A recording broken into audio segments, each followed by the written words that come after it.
جزا و سزا۔ اللہ تعالیٰ نے ملک الموت سے پوچھا، تجھ کو کس بندے کی روح قبض کرتے وقت کبھی رحم بھی آیا یا نہیں؟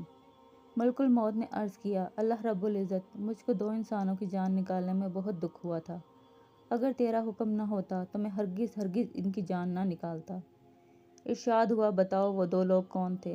عرض کیا، ایک تو وہ بچہ تھا جو نیا پیدا ہوا تھا اور اپنی ماں کے ساتھ جہاز کے ٹوٹے ہوئے تختے پر بے سر و سامانی کی حالت میں بحر بیکراہ میں تیرتا جا رہا تھا۔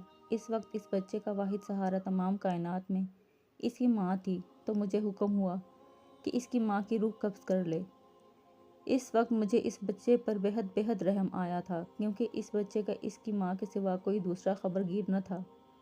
وہ بھوکا پیاسا بچہ اپنی ماں کے دودھ کے لیے ترس رہا تھا۔ اور باری تعالیٰ دوسرا ایک بادشاہ تھا جس نے ایک شہر کمال آرزو سے ایسا بنوایا کہ ویسا شہر دنیا میں کہیں نہیں تھا۔